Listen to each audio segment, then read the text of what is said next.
हम तो बस प्रवासी हैं, क्या इस देश के वासी हैं? अगर हम नहीं हैं इंसान तो मार दो हमें, दे दो फरमान।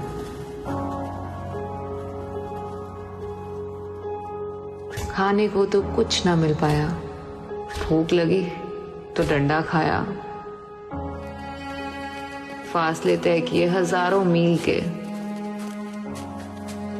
कुछ साइकिल पर कुछ पैर नंगे। मरे कई भूख से और कई धूप से, पर हिम्मत ना टूटी बड़ों के झूठ से। बस से भेजकर, रेल से भेजकर, जान खो बैठे रास्ते भूलकर। यहां प्रतिमाओं की बड़ी है हस्ती, पर इंसानों की जान है सस्ती। बड़े सपने, अच्छे दिन बतलाए, पर भूख किसी की मिटा ना पाए।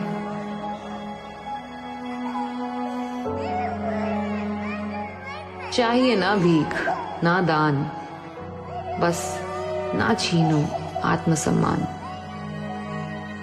हम तो बस प्रवासी हैं, क्या इस देश के वासी हैं?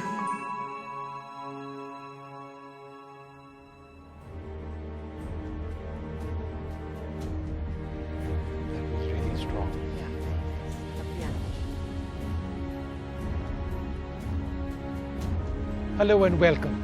Around 40 million migrant daily wage workers have been hit hard by COVID-19 induced economic distress, by lockdowns, by travel bans, by social distancing requirements. As they reach home enduring unprecedented ordeals, they face the risk of hunger, indebtedness and prolonged unemployment.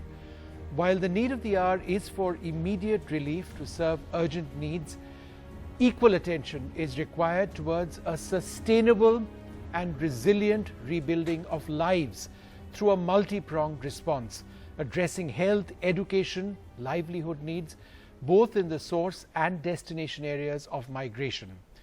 The American India Foundation has served 272,000 people across 16 states in India and has now joined hands with us here at NDTV to raise awareness and resources to complement the government's efforts to rehabilitate migrant families. Join NDTV and the American India Foundation to rehabilitate migrant workers, help them in their villages, to keep their kids in school, to ensure that they have enough to eat, and to help them with new skills so that they can rediscover their lost livelihoods. We have Pranoy Roy with us, my colleague Nidhi Kulpati as well. Also, very happy to have Tapsi Pannu as well on this program. Pranoy? तो करीब 4 करोड़ लोग जो रोज कमाकर खाते हैं, उनकी जान पर बनाई है। कोरोना की वजह से लॉकडाउन, बिना नौकरी, तनख्वाह, मकान के किराए के बोझ ने इन्हें दबा दिया है। बेबस और लाचार इन बड़े महानगरों से वो किसी तरह अपने गांव या अपने शहरों के लिए वापस निकले। कहीं भूखे प्यासे तो कहीं पैदल चलते, बसों ट्रेनों में बैठकर अपनी मंजिल तक पहुंचे हैं। लेकिन इन प्रवासियों की मुश्किलें अब भी बनी हुई हैं। नौकरी, बच्चों की पढ़ाई, चिकित्सा, सब कुछ तो चाहिए। इन्हें ये जीवन तो जीना है, कमाना है, खुद खाना है और परिवार को भी खिलाना है। कैसे जीविका के नए तरीके और साधन ये सीखेंगे? तो अब एक बार फिर मिलकर मुकाबला करना होगा। अब तक आम नागरिक, समाजसेवी संस्थाएं, सरकार, कॉर्पोरेट हाउसेस ने मदद कर हाथ बढ़ाया है, लेकिन बहुत कुछ करना बाकी है। अमेरिकन इंडिया फाउंडेशन ने 16 राज्यों में 2,72,000 प्रवासियों की अब तक मदद की है और अब एनडीटीवी के साथ मिलकर आज एक और प्रयास किया जा रहा है। आइए इन प्रवासियों को फिर से बसाएं। Right, Vishnu, Nidhi, you described it exactly. In fact, we have never in our lifetime seen anything as heartbreaking as millions of migrant families, men, women and tiny children walking thousands of miles or at least 1,000 miles to get back home. That's all they want to do, for food and for basic survival. Unfortunately, this will go down in India's history as the worst hour since independence. It has been that bad. But one of the most moving and heartwarming aspects of this telethon is that Indians living in America have been so moved that they've all got together and come forward to help rebuild the lives of our migrants. These are Indians living in America who made us proud. They've built great institutions, great companies in America, and today we are really grateful that they have come forward to help the migrants. The American India Foundation, we worked with them many years in the past, and they are doing wonderful work in America. And it's not just the migrants, they've been working, reaching out to the poorest in India before this. But this is extra special. And thank you very much for joining with NDTV, American India Foundation. Thank you. Well, joining us now, Nishant Pandey. He's the New York-based CEO of the American India Foundation. He's an economist by training and an anthropologist by heart. Essential skills in trying to understand a little bit about this crisis that we find ourselves in with migrants in India. After a short stint in the banking industry, he's been in social development for 20 years in various countries, including India. It's wonderful, Mr. Pandey, to have you on board this program. More than ever, now is time for organizations like the American Indian Foundation, and we know you are doing a lot of work for the underprivileged to step forward. Off the top, can you tell us a little bit more about AIF's work, particularly in the context of this pandemic? Thank you, Vishnu. Thank you, Pranoy. Thank you, Nidhi. And hello to all your viewers.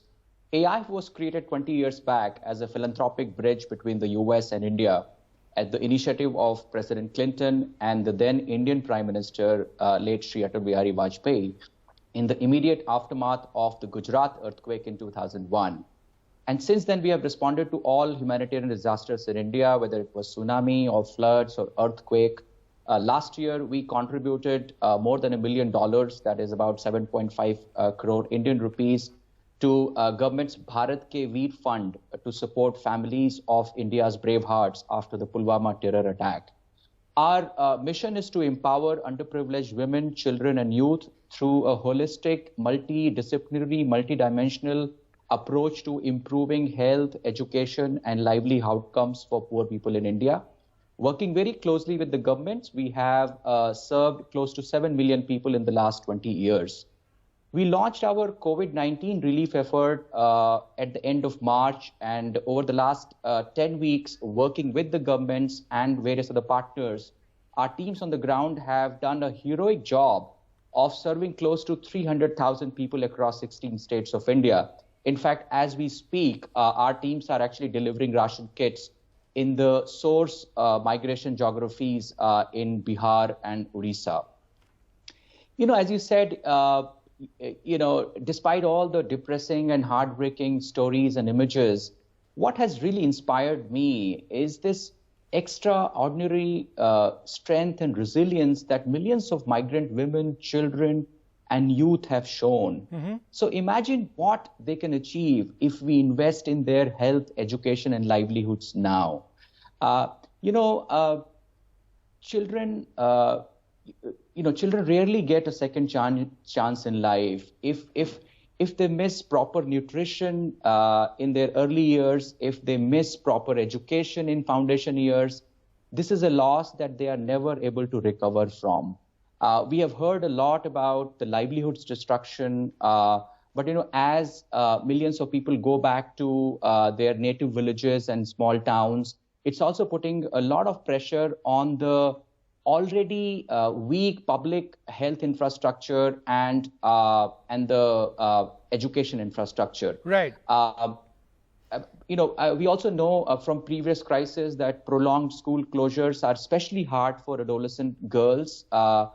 Widespread deprivation Mr. Pandey, forces these girls we're going to be spending a lot of time on this program in the next couple of hours discussing all of that. But what we thought we'd do is just sort of break it down into a couple of themes. One of the themes we are looking at is the suffering of loss and the ordeal to get back home. What are we talking about? The loss of livelihood and income, the loss of shelter, the loss of space, no food, drinking water, no access to shops. Cities have pushed out these migrants, no place for them in urban spaces. That's what we're going to be looking at in this part of the program, of this part of the telethon. It's wonderful to have Taapsee Pannu here with us. Thanks, Taapsee, very much for being with us. That powerful video which we began this program with, that you voiced, the pain, the empathy in your voice, I couldn't help but think that you felt the pain of migrants and what they were going through. Was this a very emotional experience for you, working on and producing that startling video? Well, yeah, it was, and I'll be surprised if anyone else feels otherwise in my position, because I got this opportunity through a director named Kirit Khurana, because he was the one who wrote it and who had this idea of doing something of this sort, and he was looking out for someone who would feel the same way about the situation and would want to lend his or her voice. And I'm glad he reached out to me, because I mean, we have seen these visuals every day on news channels, and a feeling of helplessness was there, because we all actually, I refuse to believe that all of us didn't try. We did, but probably not enough. That's why those visuals were there. I hold all of us responsible for it in some or the other way, and not just a governing authority, because I guess we all live in this country and we should try and help each other in time of this crisis. And these visuals, you know, they actually made me feel like it could have been me, because I'm also a migrant in a way. I'm just too lucky and too privileged that I am not in their position today. But I also have left my home from Delhi to Mumbai, working here, so I'm staying here. By God's grace, thankfully, don't have to go through such a situation where I have to walk all the way back home. But God forbid, if I was not lucky enough in life, I would have been there. So it was just a very, very disheartening moment to see all these incidents, videos. So, I mean, when I got this opportunity, I was like, you know, this perfectly voices out what I felt when I saw all these visuals, and I tried to just voice it out the way I genuinely felt it. And I'm happy that it came across and everyone connected with it. Taapsee, बिल्कुल आप जिस तरह से कह रहे हैं कि आपने वो दर्द महसूस किया, और वाकई में हम किसी को भी इन प्रवासियों का दुख को भुलाना नहीं चाहिए, लेकिन अब भी हमें इनका ध्यान रखना है। अपने घर तो पहुंच गए होंगे, एक मंजिल पहुंचे हैं, लेकिन इनको जीवन जीना है। कैसे हम इनका ध्यान अब रख सकते हैं? क्या आपके जहन में ख्याल? इतना चाहूंगी कि इतना होप करूंगी रादर कि ये इतने मतलब नाराज कह लो, या फिर एकदम इतने डिसहार्टन ना हुए हो कि वापस ना आना चाहें अपनी कर्म भूमि में। इनकी मदद जरूर करनी चाहिए।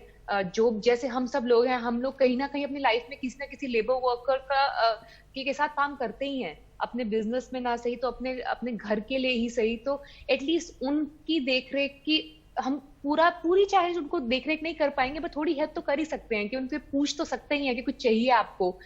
जो हमारे घर में काम करने वाले होते हैं, या जो हमारे घर के आसपास रहने वाले जिनसे हम रोज इंटरेक्ट करते थे पहले, जो अब न जाने कहाँ चले गए होंगे अपने गांव में, अपने घरों में, उनको तो एटलीस्ट रीच आउट करके उनकी हेल्प करने की कोशिश कर सकते हैं। एक इंसान हम कुछ लोगों की भी हेल्प करें तो शायद उनके लिए एक बेटर लाइफ आगे हो सकती है, जो अभी है उससे तो बेटर हो सकती है।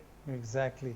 Taapsee, we're very moved by how much you're doing and how much you feel for this this terrible crisis, perhaps the most tragic sight I've witnessed in all these years in our country. Women, children walking, stumbling, tired, hungry. And there were pregnant dying. Ladies. They were pulling their kids, and they were like, you know, that's okay. They will walk hundreds of kilometers, and it was like, imagine like they're walking hundreds of kilometers in the scorching sun, and they are like, we don't have an option. There is no other option. So that was like, I think the entire world is going through it, but our country is going through some kind of a human crisis more than just this pandemic. I haven't seen these visuals coming out from any other country so far, honestly. This has been in our country like quite like, it's you know, I think the hard. point you're making is that, you know, we've seen other disasters, tsunamis, earthquakes, but this is a man-made disaster. We could have all come forward, as you said, and look after our fellow Indians. And you have done so much. But we'll never forget this, right? And we will now help them rebuild their lives. Let's think positive now. Yeah, let's move ahead. Let's repair. Try to repair the damage, if not control it. Let's just try to, one at a time. Let's try to repair it now. Well said. Well said. Taapsee, Thank you very much for all you're doing and for joining us today. Thank you so much. My pleasure. Thank you so much for having me. बिल्कुल अहम बात कही है तापसी ने कि एक एक कदम हमें उठाना होगा और इन प्रवासियों को फिर से बसाना होगा। तो तमाम जो इन लोगों की जो परेशानियां हैं वो समाप्त नहीं हुई हैं। ये अपने गांव लौटे हैं, इन्फेक्शन भी इनके साथ किया है, वहाँ पे तमाम कदम उठाए जा रहे हैं। जो बच्चे हैं उनका पढ़ाई छूट गई है, बच्चों को उस पर बहुत असर पड़ेगा। माता पिता के पास रोज़गार नहीं है। क्या अब हम क्या कर सकते हैं कि इनको खाना मिले, ये सोशल डिस्टेंसिंग मेंटेन कर सकें, ये बीमारी यहाँ पे ना फैले, इनका रोज़गार इनको मिल जाए, इनको फिर से बसाया जा सके। तो तमाम कदम हैं जो अब उठाने की हमें ज़रूरत है। आगे बढ़ने से पहले एक रिपोर्ट दिखाते हैं हमारे सहयोगी की, किस तरह से इस मुश्किल घड़ी में मास्क बनाने का काम दिया गया और ये परिवार अपने पैरों पर खड़ा हुआ।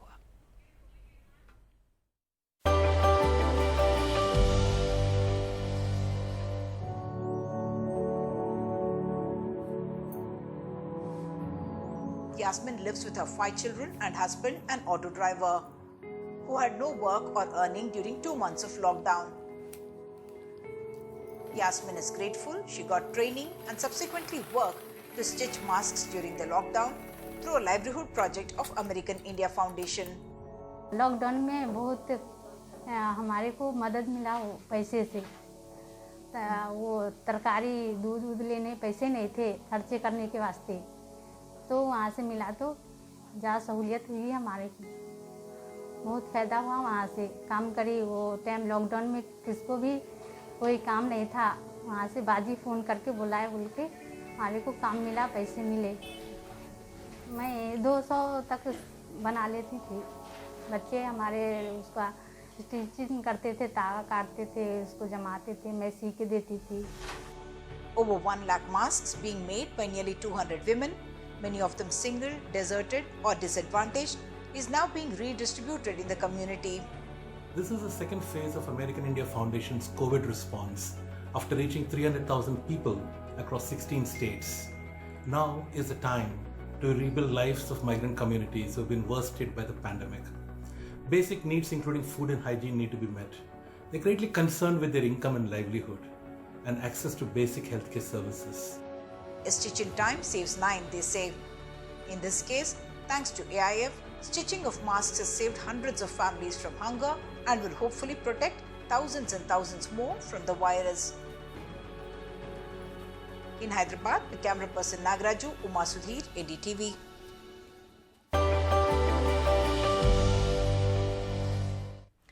और हमारे साथ उड़ीसा सरकार के मंत्री प्रताप जेना है, पंचायती राज, पीने का पानी, law, housing and urban development हमारे साथ हैं।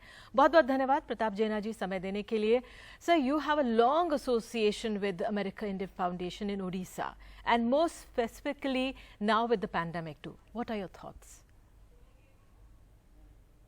I am pleased to acknowledge the efforts of American India Foundation in supporting the government's effort of taking care of migrant and needy families in the COVID pandemic situation.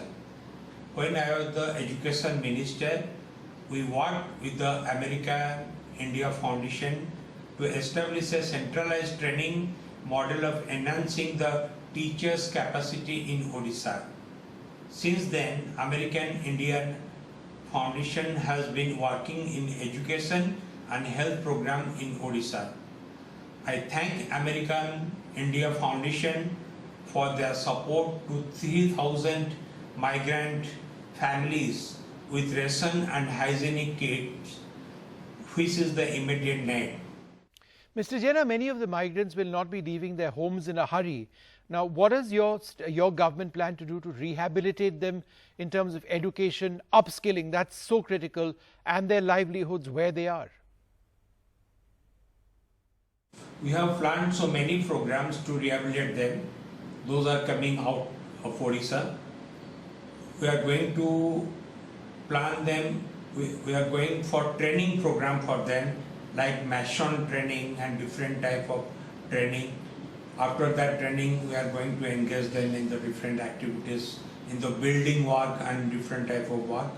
And same time, we have made arrangement of the MGNRGA program, which is the flagship program of the government of Odisha. And in that program also we are involving migrant laborers to participate in the different type of work in the villages. Right, Mr. Jaina, thanks so much for sharing some of the schemes that you're looking at very closely.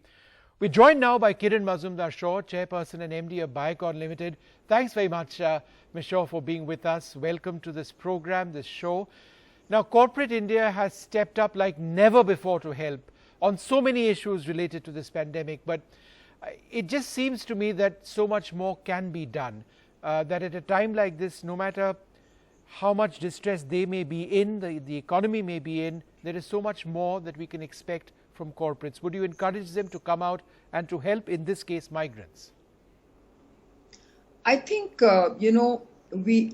corporate India would love to do whatever they can to help the migrant workers. And I think the best way to really help the migrant workers is to create economic activity to which migrant workers can actually start getting, a livelihood. Because I think that is the biggest service we can do. Whether we create jobs in rural India, whether we create and revive and get back jobs in urban India, I think we need to engage them. We need to provide them a livelihood, because that's what is really the biggest service for them. And I think, whatever it takes, someone has to come up with what it will take to employ them or give them employment. So as far as urban employment is concerned, the economy has to get back into normalcy. And I think I'm very, there again, I think what we really need to focus on is how safely can we open up.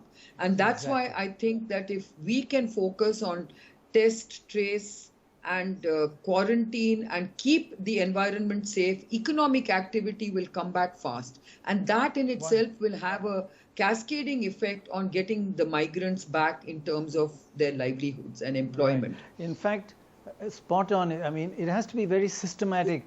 It was really good to hear the Minister Jaina planning ahead and thinking about this, because Orissa and Bengal have been so good at handling natural disasters, but this has been a major area where we need to have done better.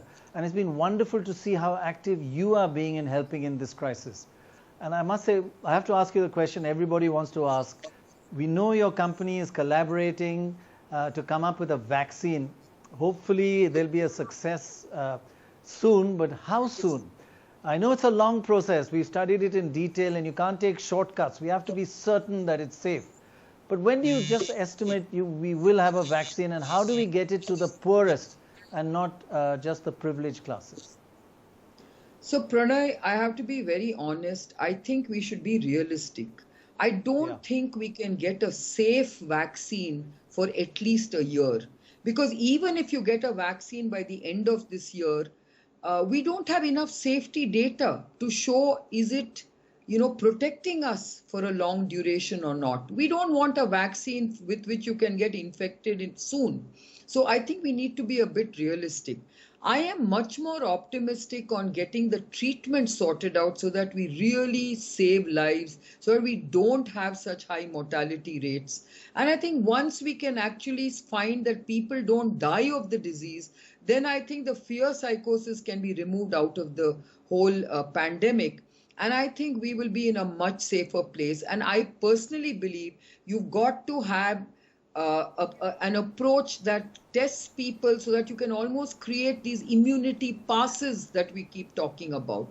Right. And if you have an immunity pass, and you have to obviously frequently test yourself every month or every 2 months, I think once you start understanding how you're controlling the disease, how the numbers are coming down, how you are getting more, immunity passes which show that lots of people are negative, I think you can start building safety in that sense.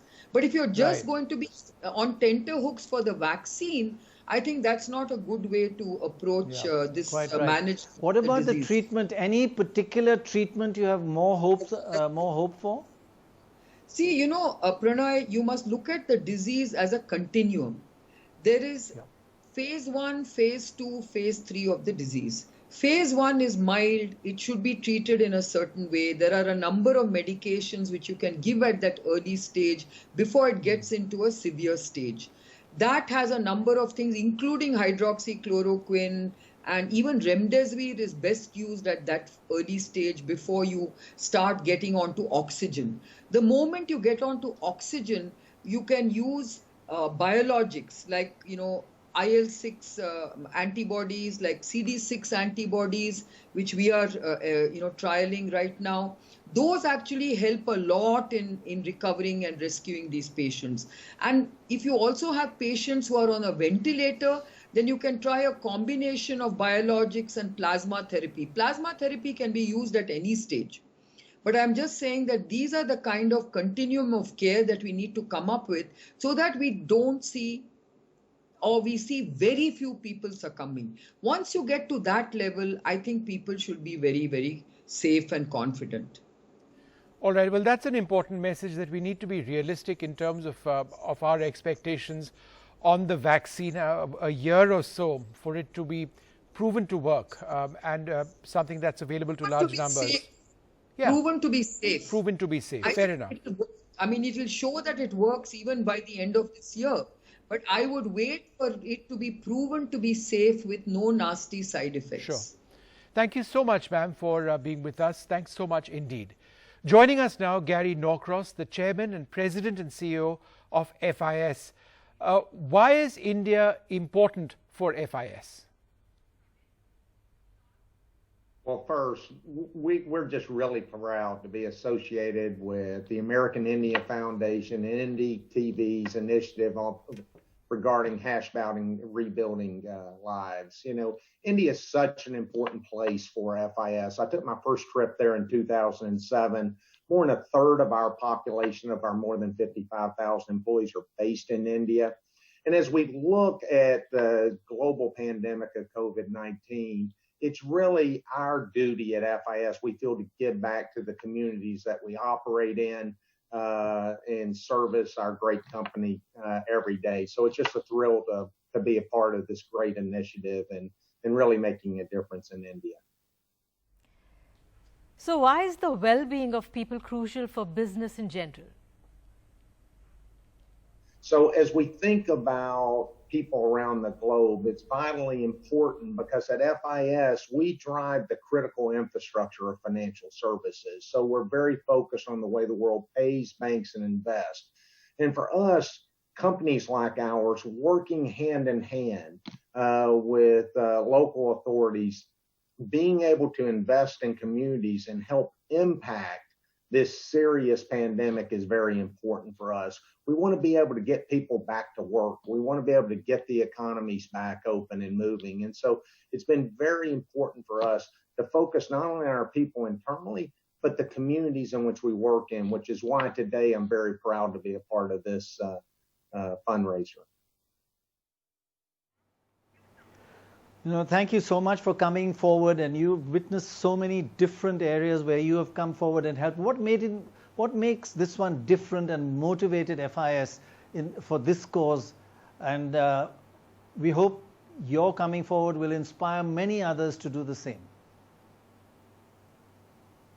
Well, at FIS, our brand promise is really to help businesses and communities thrive by enhancing commerce in the financial world. And we lead with our guiding principles, our value statements of lead with integrity, win as one team, and be the change. And as I said in my earlier comment, India, when I arrived in 2007, it was clear that its people is what makes this country a very unique place. And so for us, we want to make a difference in India. We want to make a difference in the communities we work. I'm thrilled to announce today that we're giving over $100,000 to this initiative. This brings our overall COVID response to well over $1.5 million around the world. So it's just very important. I urge everybody watching today, please give. This is a very important cause, and let's make a difference in the communities all throughout India. Thank you so much, Mr. Norcross, for your amazing contribution. That's 75 lakh rupees over here, and that's going to make a huge difference to the lives of so many people. It's going to be huge. Wonderful. Absolutely. Thank you very much. Well, Chinmay Tumbe is the Assistant Professor of IIM in Ahmedabad. He's the author of India Moving, A History of Migration, and he's with us now. Thanks very much for joining us. Why is it, and I'm sure this strikes you, that we just don't seem to remember our daily wage laborers or our migrants till the time we see these gut-wrenching images on the screen? Somehow they're sort of out of sight and out of mind, but now all of a sudden we seem to remember them. Absolutely. This is, India's most invisible workforce, as people have been calling it for decades now. And what's surprising is, these migrations have been going on for not just 1 or 2 years. They've been going on, as I've argued, for more than a century. And as someone who also works with history, what's very striking is even in past pandemics, whether it's the plague or the influenza, you had very similar episodes of people rushing back home because, as I've been pointing out, for the migrant, the economic security aspect comes in the city, but the social security aspect comes in the village. And we've not really been able to give even a modicum of social security in the city. So the minute the job dries up, the minute the income of wages fall, the first instant sort of reaction is to go back. And this is, of course, unique, unprecedented event in terms of its scale. But you have localized recessions, industrial recessions, where people still go back. And so I think what we have fundamentally failed is to provide a system where people can stay in cities for, at least a few weeks, at least a few months, even if, for example, there's a shock like this. And I think what we've seen is, is a classic response. Thanks, Mr. Tumbe, very much for sharing your thoughts. We are joined now by Lata Krishnan. She's the co-founder and co-chair of the American India Foundation, our partners in this telethon. Thanks very much for being with us. Why does the well-being of people in India matter for so many in the diaspora in the United States and for you personally? Very often these are second or even third generation Indian Americans now, and yet there is this monumental connect that still exists. How has that been something that impacts you very closely? The US is ranked as one of the most philanthropic countries in the world. This country has taught us to give back not just to local communities, but globally as well. And my association with the American India Foundation for the past 20 years has perhaps been one of the most inspiring and humbling experiences of my life. Working towards helping another human being prosper and get out of poverty is personally fulfilling. And I urge all of you who are watching to partake in this experience. There is none other like it. So it's so good talking to you, Lata, and thank you so much for joining us. You're involved in many different parts of social work and charity. This is one of the worst tragedies we've ever seen, and it's so good that you've come forward to help with this amidst all your other work you're doing. The migrants, of which there are many millions in India, are some of the most deprived communities in India. They live a hard life, their lives are uncertain, and usually getting out of this plight is practically impossible. So we just feel it very strongly that we need to educate their children, empower their livelihoods so that they too can prosper and get to a better place for their children. Isn't that what we all want? A better world for our children. We too are migrants of sorts. We chose to move for better prospects for our family. But we had the education and could make those choices. And AIF has been working for many years now with the government and with the private and public sector to provide these measures for the last 17 years. We need to rehabilitate these important lives who are often forgotten by society. Lata ji, if you could give the people watching this show one message, what would that be? I'd like to salute all the individuals and corporations who have gone out of their way to help the plight of the migrants these past many weeks. It has been devastating for many of us to see and watch the news every day of lives being destroyed, children not attending school, people walking from their cities to their villages, not having food to eat. I mean, it's devastating. And I think that we as a community need to rise and support the underprivileged. That is both our responsibility and our privilege. And just because we're living abroad doesn't mean that we're not here for you. We are here for you, and we're trying to do our best to help support these rehabilitation efforts.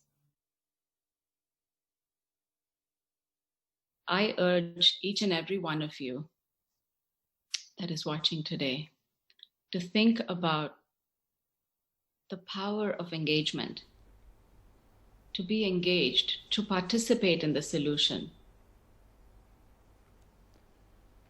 For each one of you that contributes today, my husband and I will match up to $50,000 so that we can together help many thousands of lives get to a better place.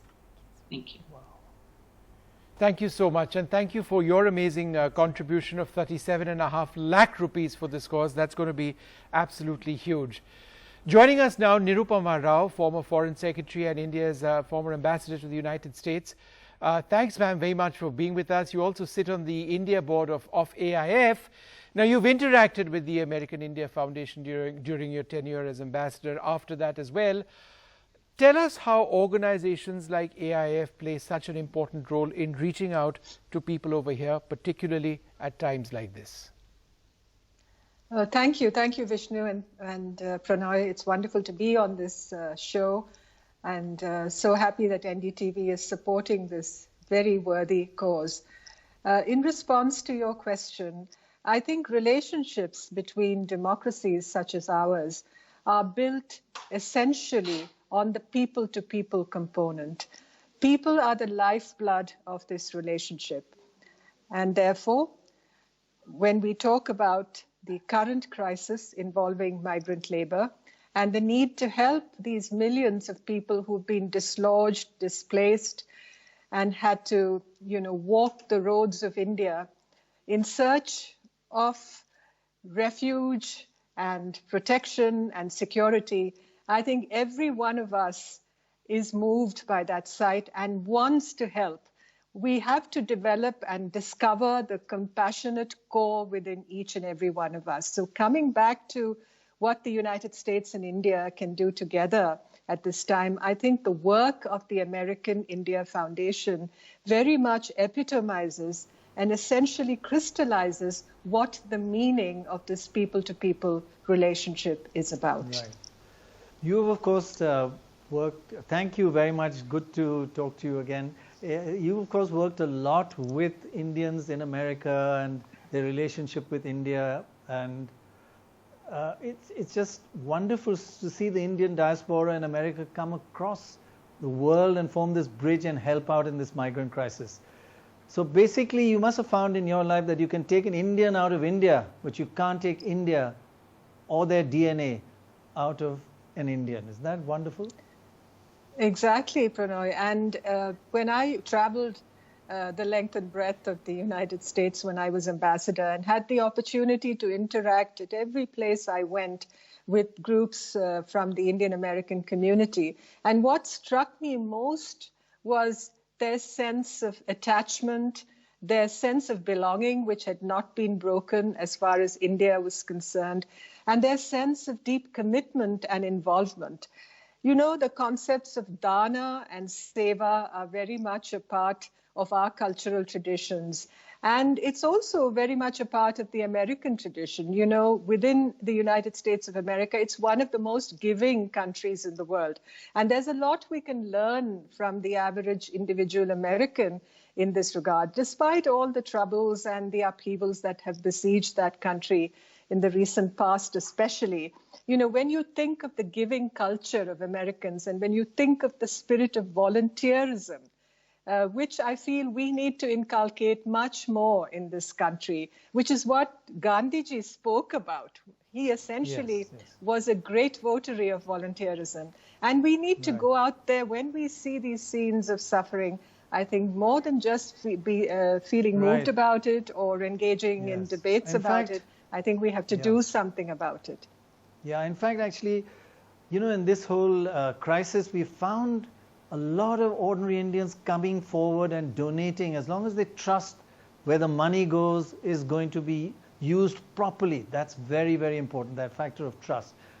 It's amazing how people are coming forward. That's heartening to see. Thank you so much for joining us and sharing your experience. Thank you so much, Binoy. Thank you, thank you. Joining us now is Melissa Fleming from the United Nations. She's widely known for her amazing work on refugees. In fact, you must watch her wonderful and moving TED Talk on the global problem of refugees. It's really worth watching. Melissa Fleming is now handling communications for the United Nations. So thank you very much for joining us from New York.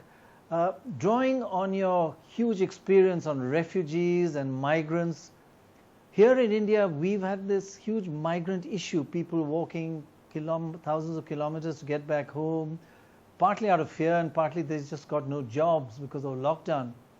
What does one do in a situation like this? We're concerned about all people on the move, not just because it is a public health concern, a concern for their own health, because they are not able to access, when they're moving, tests or health care. But it's also a concern because these are the most vulnerable people. And I think countries like India and other countries around the world, it's a phenomenon, are starting to be aware of the people in their society that were actually performing really important services for all of us. You know, whether it was, you know, building our roads or you know, keeping our restaurants that we like to go to going, or it was performing critical healthcare functions.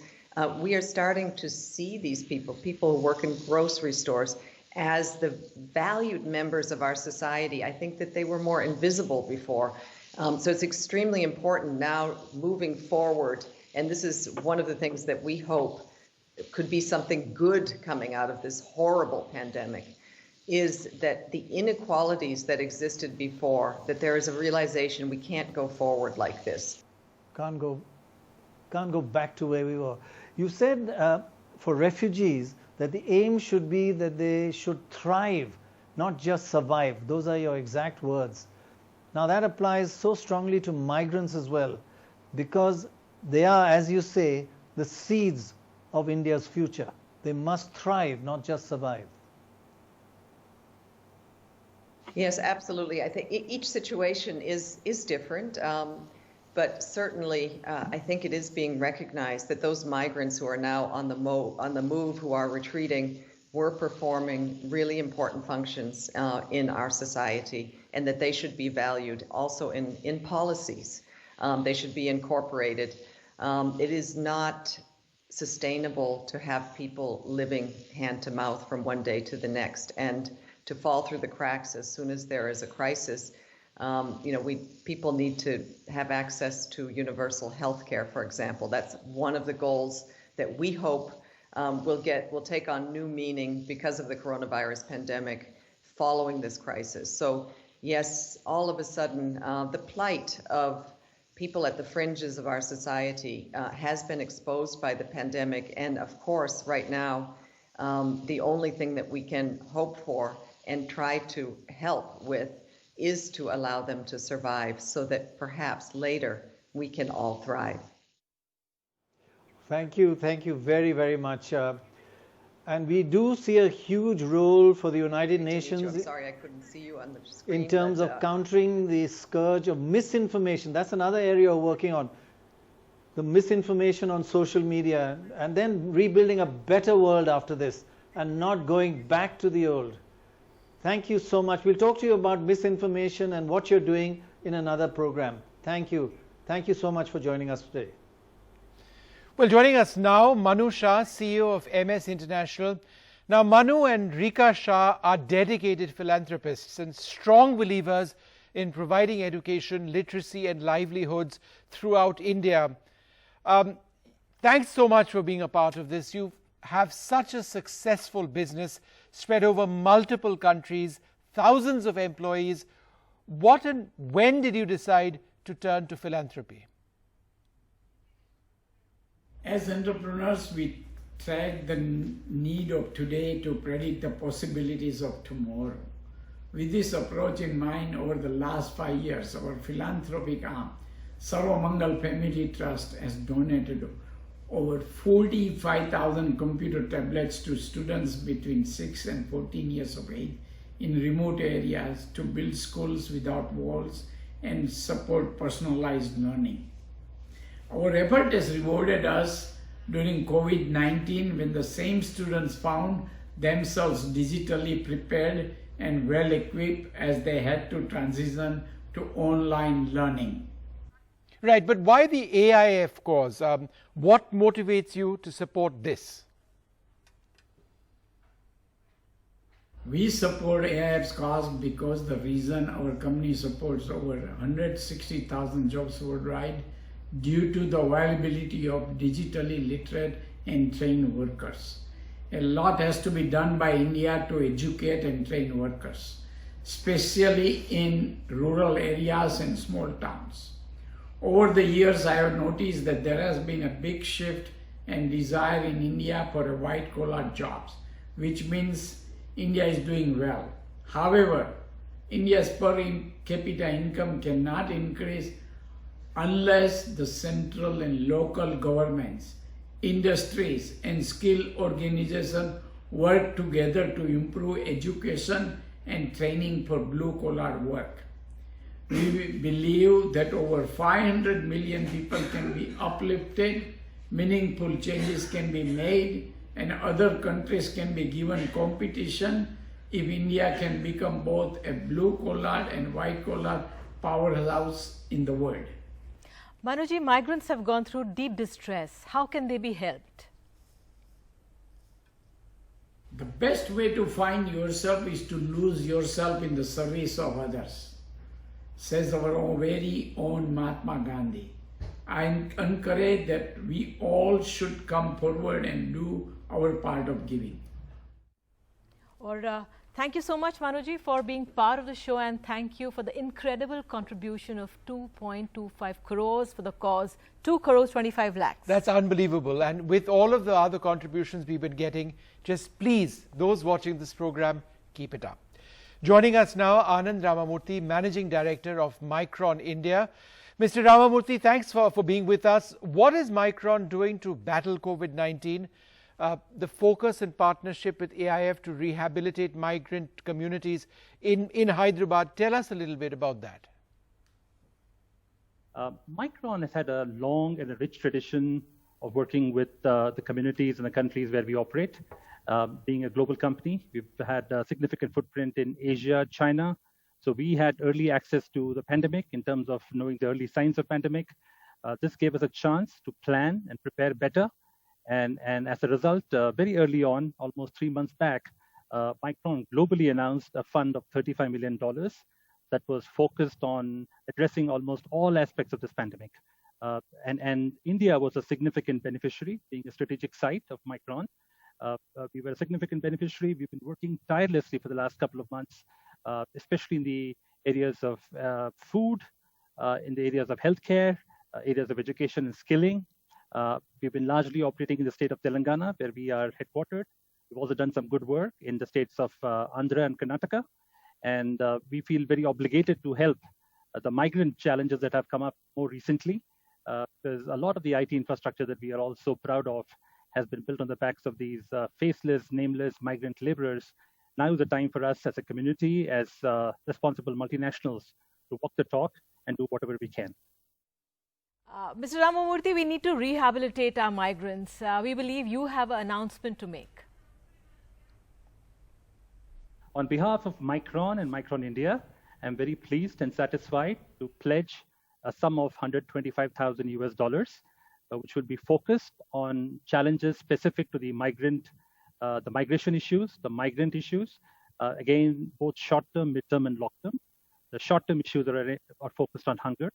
There is also transport options that are to be provided to people who are shuttling between their native towns and their areas of work.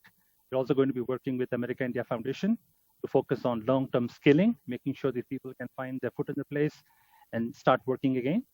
And someday, I hope, when this is all over, and this is a distant memory, we can all feel very happy, satisfied that we all came together as communities, as neighbors, as collaborators, and were able to address what has been a global pandemic of the highest order.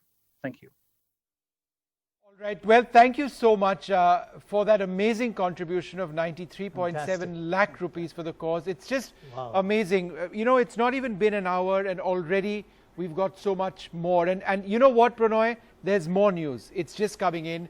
More good news coming in by way of some more donations to our cause tonight. Sanjay and Suniti Subedar from Atherton, California in the US donating $25,000.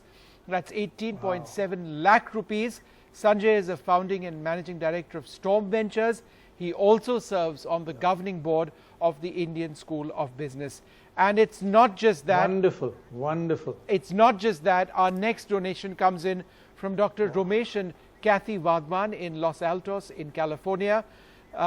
He's the founder and chairperson of Symphony Technology Group. He received the Padma Shri as well in February. Now they are pledging $25,000, and that is 18.75 lakhs in Indian rupees. So it is really all coming together. So Fantastic. Many contributions. Fantastic. Well, Matthew Joseph is the India Country Director of the American India Foundation. He's with us. Mr. Joseph, great to have you on board, and I'm sure it's just fantastic how people are chipping in and helping this cause in the current pandemic. Tell us presently what are AIF's health initiatives? How are you ensuring medical support and awareness as a big priority? AIF has been very quick off the block to support emergency medical needs as soon as the COVID pandemic hit India. We responded to government requests from 16 states, and over the last 2 months, we have supported several COVID-designated hospitals with life-saving equipment like ventilators and PPE used by doctors, nurses, and frontline personnel who handle COVID cases. We've also responded to the health and protective needs of migrant workers in their shelters during the lockdown period by providing hygiene kits to them, which contain face masks, sanitizers, soap, sanitary pads, and all the small things but important things that people needed at the time. As we speak, we have programs that are reaching slums with doctors, nurses, and volunteers who are going door to door and spreading awareness of the measures people need to take to avoid infections. And what are your efforts in the areas where migrant workers have returned to? What are you doing to reach out to them? We have been working in states like Uttarakhand, Jharkhand, Orissa, and the coastal areas of northern Andhra on a program called MANSI, which stands for Maternal and Newborn Survival Initiative. Based on the encouraging results from a pilot study, the government of Jharkhand had requested us to scale up the program, which we did. And now we are confident of reducing preventable newborn mortality by up to 50% in these areas. So as soon as the pandemic reached India and the lockdown began, we and our partners started training Ashas in the Mansi geography using technology that were available, especially phone-based apps with relevant information, do's and don'ts as they go into the community. We also supplied them with masks and face shields so that they stay safe while they go out to spread awareness on the precautions that households in the villages need to take.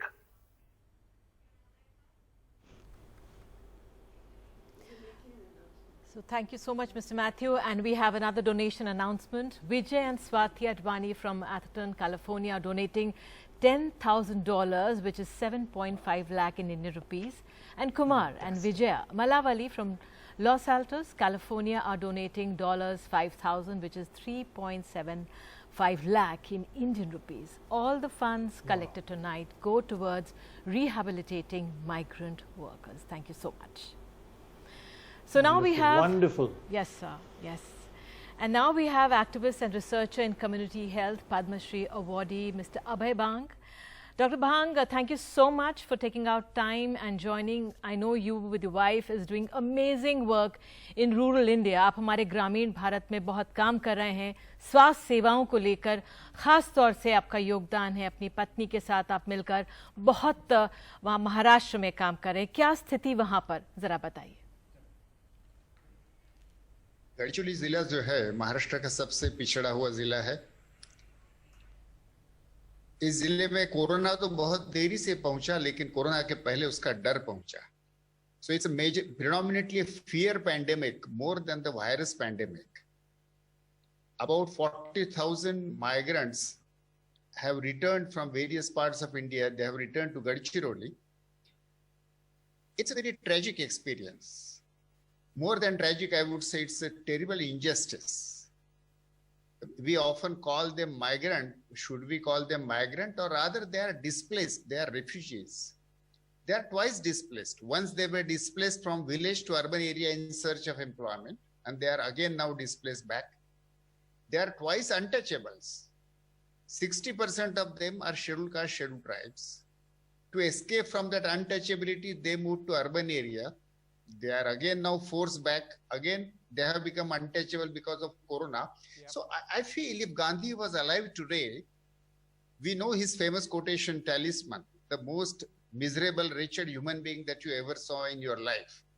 These displaced walking bands of laborers would have been Gandhi's talisman.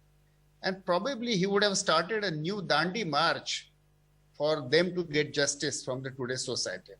So tell us one important point, I think this is critical to what you're doing. What are the immediate health needs of returning migrant workers? Look, they have two kinds of health needs. There are some immediate relief needed. Shelter, food, medicine, rest, hydration. But that phase is probably over. Now the major phase is that as they are coming into their villages, they are not welcome. It's a deep psychological trauma. Yes. You come back to your village in search of security, safety. You are coming back home. Aye mere pyare watan, aap wapis aa rahe hain. And in your village, people say, but you must have brought infection. So that not being welcome in their own village is a major issue. They are being quarantined by different communities, which is in a way correct measure. So this mental trauma and need for security acceptance is their first need. Their second need is they came back, but what would sustain them economically? So economic sustainability is second need. About health, some of them might be positive for corona, so they need testing, but there is no widespread availability in rural areas to test. There are 40,000 of these in Gadchiroli, rural Gadchiroli. They need, several of them have got severe body ache. Yes. Look, they have walked 400, 500, 800 kilometers. No, absolutely. And those are huge issues. Dr. Wang, I'm just interrupting you now because we've got Dr. Ashwath Narayan, the Deputy Chief Minister of Karnataka. Sir, thanks very much for being with us. Many migrants now don't want to return. They want to stay where they are. What are your government's plans to ensure jobs and livelihoods for them should they actually come back? Sir, they just gone back to their respective states, and it's a matter of time. Most of them are already expressing keenness to return back to their respective workplace or the place where they've been working. This is the response which we have been receiving and which we have been hearing from the various sectors and the various players. There's a very good positive response that the migrants are going to come back to their respective workplaces, sir. So there is also the concern that as migrants leave, there is the concern of spread of the coronavirus to rural areas. And on the other hand, you've got this entirely important humanitarian effort at trying to get people back home. So how do you balance the two? Now, since we know most about this virus, how the behavior of the virus, the seriousness, the challenges, which we have been seeing for past few months, and I don't think so it's been such a big threat, and it's manageable, and we are now prepared to handle any kind of challenges, and the system is in place, the required materials, the manpower, the facility, everything is available, it's in place, we can handle any kind of challenges. Now, we've been talking all this time about the lives. Now we need to handle about the livelihood now to ensure the revival of the economy and the livelihood. For this to happen, we need to strongly support about the revival of the economy and their livelihood. In this direction, with the normalcy, we have been seeing the normalcy being restored and the activities being picking up in all the directions, in all the sectors. We have been Can I just ask you something very important, which Dr. Abhay Bang just mentioned, that when people come back to their villages from some town or city far away, they're not being accepted because people are scared, and there's a bit of fear that they've come back with the virus. How does one handle that? That when they come back to their home village, they're actually welcomed and accepted. Sir, initially there was a lot of resistance, there was a lot of fear, stigma. It was there initially in a very big way. It's gradually subsidizing and people are accepting, and they've been, the way the virus is going to stay with us and it will be there, and this is the way forward.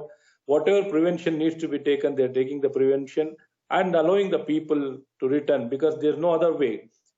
People have been accepting and they've been living, and we are not seeing that kind of big resistance. Initially, we used to see, even for any kind of quarantining, any kind of movement of the people from different places, there used to be a lot of resistance. But at present, we don't see that kind of resistance. Gradually, that resistance is fading, sir. And we could see that they've been accepting all the people belonging to. Right, Mr. Ashwath Narayan, Deputy Chief Minister of Karnataka. Thank you, sir, very much for your thoughts and coming on board this program. Vivek and Vandana Sharma from Boston in the United States are a couple heavily involved in several philanthropic initiatives. Vivek is a successful CEO and an entrepreneur. Vandana is an award-winning artist and interior architect. We are delighted to have them on this program. What does India, Vandana, matter to you as someone who is so well established in the United States? On a personal front, India being our birthplace is home and will always be Indian first wherever we live. I believe that our bodies live in the US, but our soul actually resides in India. At a macro level, India is a very unique position in the world, with the size of economy we have, with the size of population we have, and the potential to create an impact in future. A stronger and healthier India means a stronger and healthier world. So why is the well-being of people in India important to you? Maha says, Vasudev Kutumbakam, the entire world is our family. Today we are doing well because of the education and the values that we learn in India. We feel that it's our responsibility to share what we have with those who need it. Yeah, it's just wonderful to see this motivation, and God bless you for coming forward today. You still have India in your DNA, clearly. Migrant communities are an integral part of our society. They leave their homes, families, and villages to come and work with us so they can earn a living for themselves. But at the same time, they're a big contributor in our own growth in cities. And recent crisis actually highlighted the size and the magnitude of the migrant workers and their contributions to the growth of the society. And that's why we decided that, we should be helping them in need right now. Through AIF, we decided to work with 10,000 adolescent girls as they are the future of our country. We have a 13-year-old daughter, and I can see and feel the needs of these girls who are living with limited resources. These are formative years of the development, and through these integrated programs, we want to see them doing well in the education, health, hygiene, and skill development, so they can become strong individuals and stronger citizens of India with all the opportunities to become independent girls and young ladies. And Vivek and Vandana, what is the message that you'd like to give to the people who are participating on this program or watching this program right now? We would urge everyone who can share to share whatever you can at this time of crisis. These are challenging times. They're challenging for everyone. We understand that, but at the same time, we all can contribute to those who really need desperate help. And every single penny counts at this time. So please help. Yes.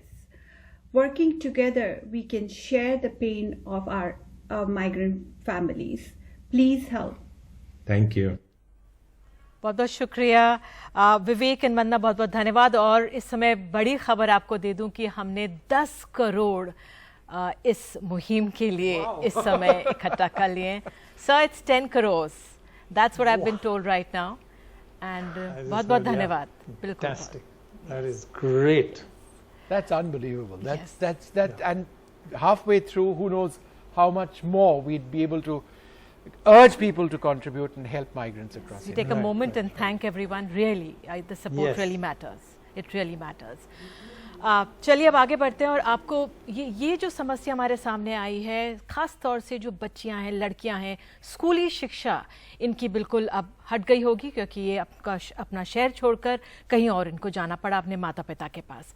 ज्योति की एक कहानी आपके सामने फिर से आपके नज़रों के सामने लाते हैं। इस बच्ची ने 1200 किलोमीटर की यात्रा तय की, हरियाणा से बिहार के दरभंगा तक, और 1500 किलोमीटर आपको बताएं अपने पिता को ये साइकिल करके लेके गई थी। ज्योति हमारे साथ मौजूद हैं। ज्योति, आपने करीब 1200 किलोमीटर का सफ़र तय किया है दरभंगा तक का।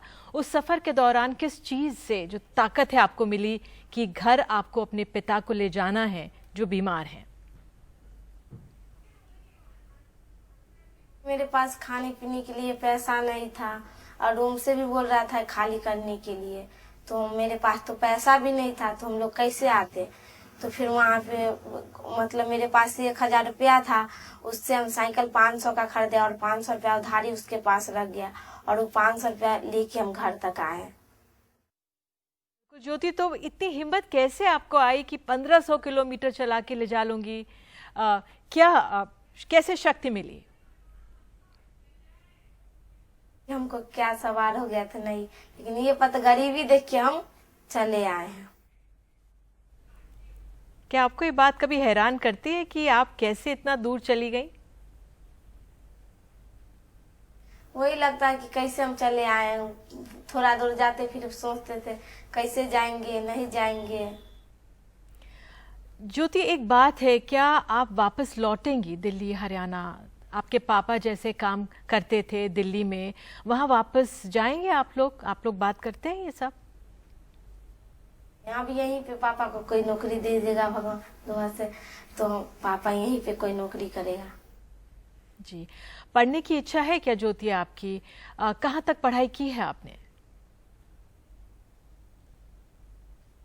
जहाँ तक खर्चा उठाइए तब वहाँ तक हम पढ़ेंगे। मंत्री लोग बोला जहाँ तक पर वहाँ तक का खर्चा उठाएंगे, तो हम जहाँ तक पढ़ना चाहेंगे वहाँ तक पढ़ेंगे। जी, कुछ मन में इच्छा है कि आगे बड़े होकर क्या बनना चाहती हैं आप?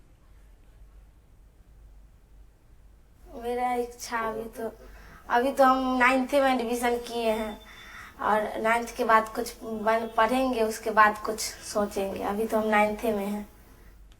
आपको दरभंगा के लोगों ने सम्मान दिया है, कई संस्थानों ने आपकी मदद का आश्वासन दिया है, नेताओं ने दिया। आप अपने जैसे और लड़कियों को क्या कहना चाहेंगी? वही कहेंगे कि पढ़ो लिखो और कोई हम जैसे हम नाम ऊंचा किए, जैसे तुम भी करो पढ़ लिख कर। हम तो पढ़ाई 8 तक छोड़ दिए थे पढ़ के, अब तुम लोग पढ़ो अच्छा से, कोई गांव का नाम ऊंचा करो।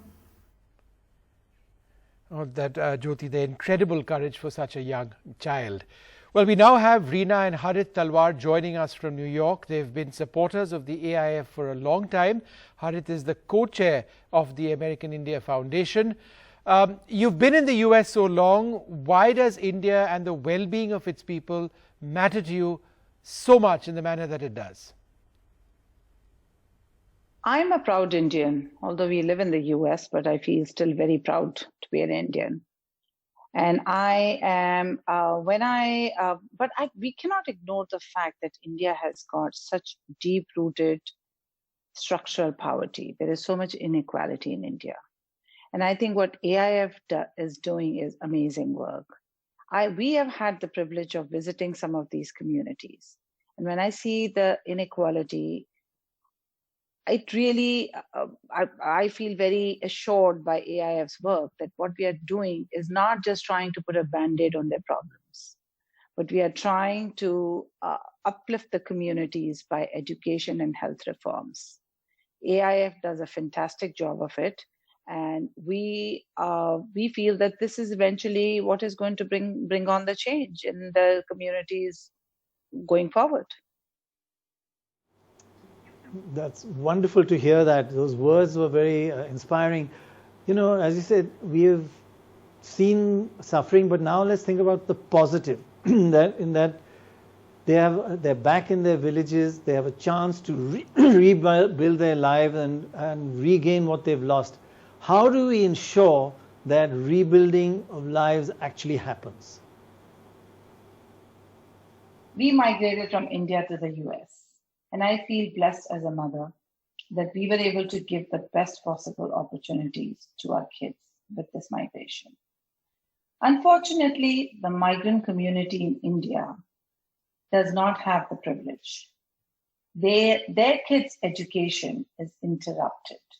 Their healthcare gets neglected because of this migration pattern. AIF does a phenomenal job of trying to give the continuity for the kids' education so that hopefully in the future, they are also able to lead privileged lives.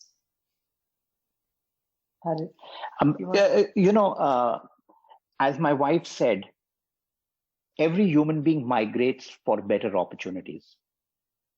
It's not fair that they have to make trade-offs between their economic opportunities and their family's well-being. Therefore, for all of us, it is very important to support the migrant communities, because through that, we will support our overall societies. Harit, we have a very large audience watching this show, both in India and the US. What would you like to say to them? You know, today, all of us in India, in the US, around the world, these are very, very trying times, very challenging times. And the pandemic is really testing us as a race. And in this period, I want to have my core message is of optimism and hope. We can prevail, we shall prevail. We shall use this as an opportunity for reflection, an opportunity for galvanizing ourselves, an opportunity for further accelerating the sustainable change that we want to bring about in our societies. And this will not happen just by words. This will happen by each one of us taking the responsibility of doing something ourselves, whatever it may be, whether it is contributing in this telethon today or whether it is any other shape or form. This is a moment of optimism and hope that yes, we will drive positive change. Both my wife and I are blessed to participate in this telethon. We want to thank all the various people who've supported it. And we would like to do a small part by matching the next $50,000 which get contributed to make the impact larger. बहुत बहुत धन्यवाद जो आपने ये योगदान दिया अपना।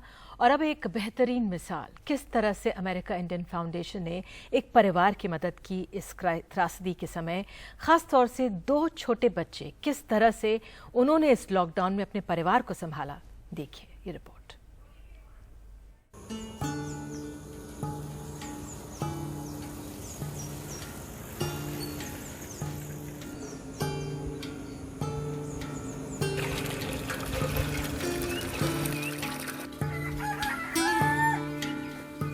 Left with just her younger brother, Khadiya in Odisha's Magarpani village, didn't know how she would survive the lockdown.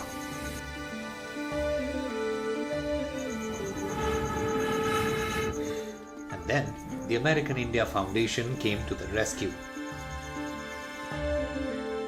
EIF हमारे मदद किए, हमारे परिवार का भी मदद किए, हमारे मम्मी पापा की भी मदद की है, तो हम बहुत खुश हैं। इटा हमार आज्ञा होने छन से 6 पिला उनको पढ़ौथिले ये स्कूल रे जेटा आज इटा गुटे प्रोग्राम करि छन आज्ञा होने इना हमर काम कबार गाथिन मिलवा बोले देश भी हमें जे नि पारु गाथिन भी करि पारु गाथिन नि मिलवा बोले करी हमें देश जे पारु छन। Not just Khadiya, the American India Foundation helped over 1,000 people in the village. हमारा जो माइग्रेशन या चाइल्ड लेबर थे माने भट्टा पलांतर वाले और आज एआई के द्वारा हमारा बहुत बढ़िया कंट्रोल हुआ है। 4 डिस्ट्रिक्ट में पेरेंट्स के साथ, एसएमसी के साथ और हमारा एआई टीम के साथ डिक्लेयर किए हैं कि 200 गांव चाइल्ड माइग्रेशन फ्री विलेज है। फिर हम लोग आस्ते आस्ते ये करेंगे कि जितने भी गांव में हम लोग काम कर रहे हैं वो गांव भी चाइल्ड माइग्रेशन फ्री विलेज करेंगे। ये हमारा सोच है, आगे का सोच है। As we battle the pandemic, more than ever, the American India Foundation's work has become crucial to ensure help reaches where it is needed the most. Somesh Patel for NDTV. Well, with us, Shanta Sinha, the anti-child labour activist and Ramon Magsaysay awardee. Thanks very much, ma'am, for being with us. Children are more vulnerable than ever because of the lockdown during this pandemic. What can we do to protect them more now?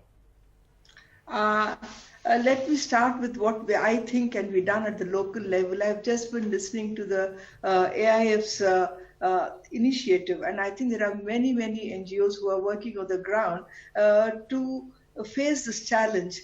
One thing that they have all done is to work with the Gram Panchayat, is to work with the child protection committees, with the systems that are already there, but which just do not know what to do with children.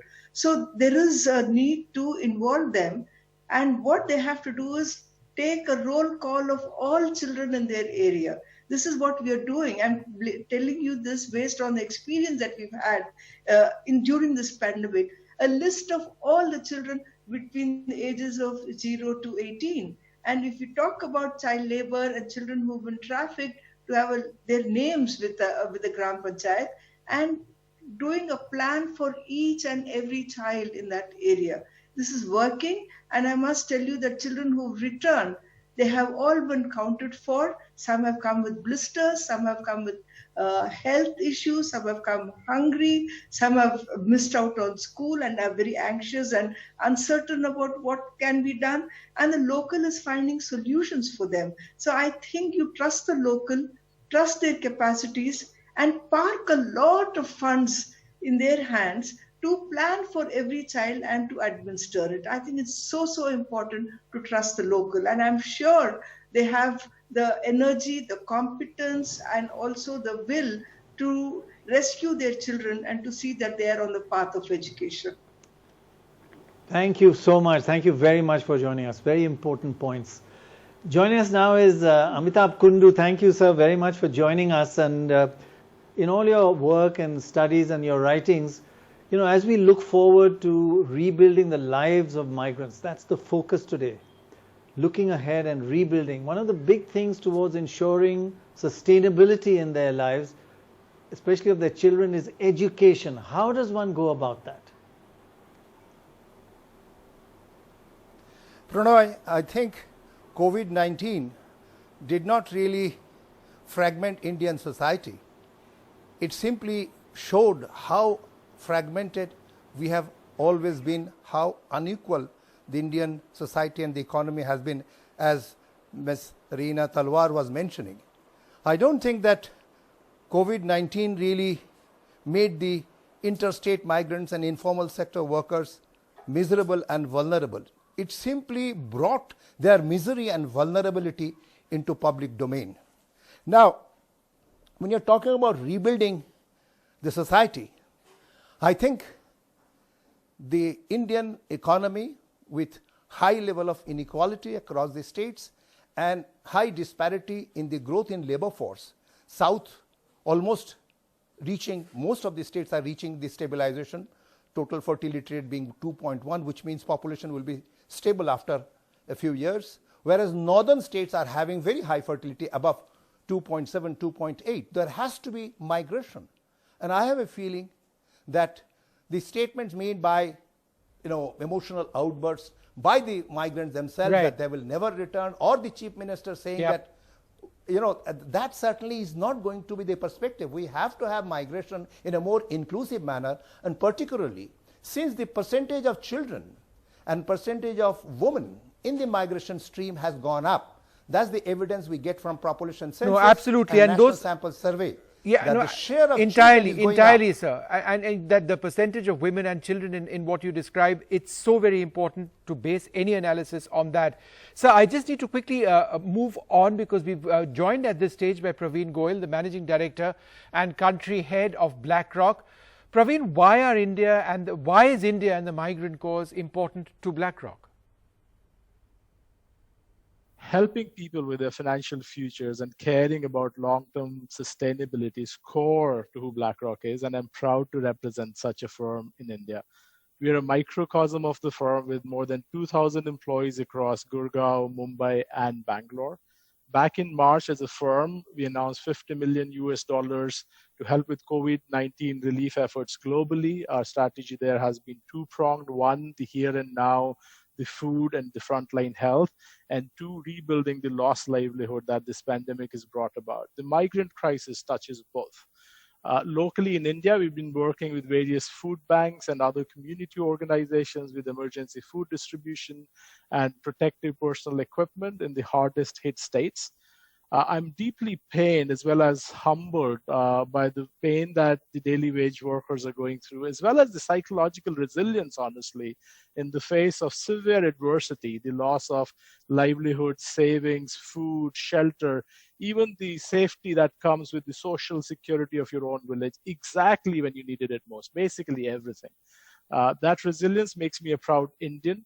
But I'm also embarrassed about the fact around the gender discrimination in the country. And we've been making some progress, especially over the recent few years, and moving the dial on that. This current crisis threatens to take us many steps back, and we need to act quickly. Especially given the size of the challenge at hand, the focus has to be entirely forward-looking, and I really appreciate what AIF is doing towards that. Mr. Goyal, you have a relationship with American India Foundation. We believe you have an announcement to make.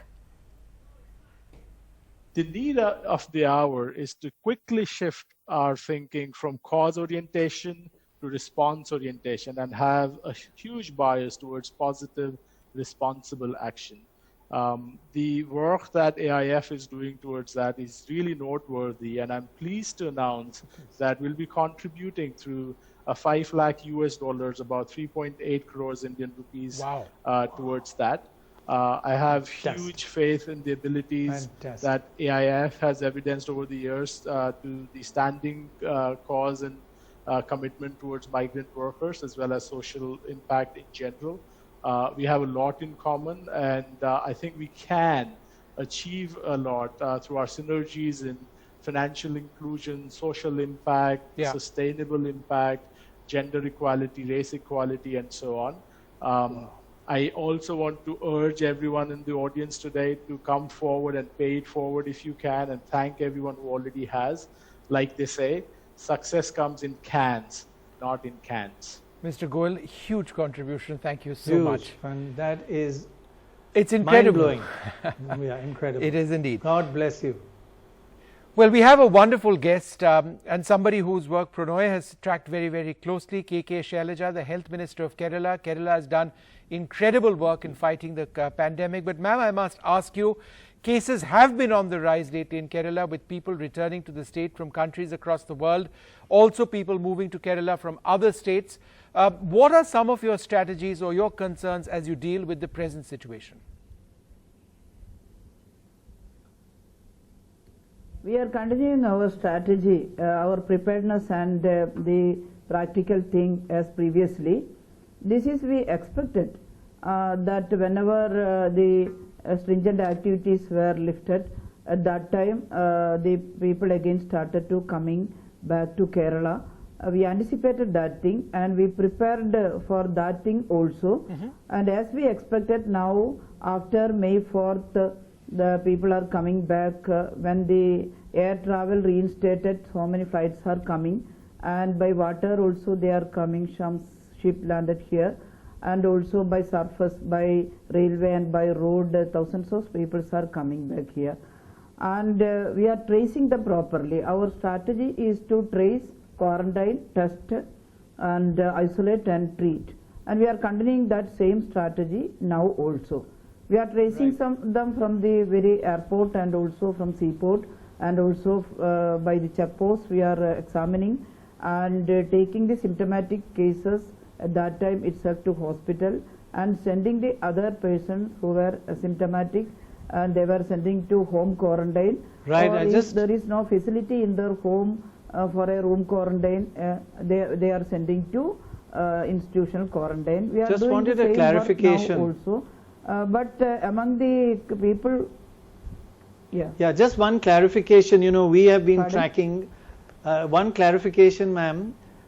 We've been tracking how brilliantly Kerala did. In fact, the whole world has looked at Kerala as a wonderful example, and so should the rest of India learn from what you did.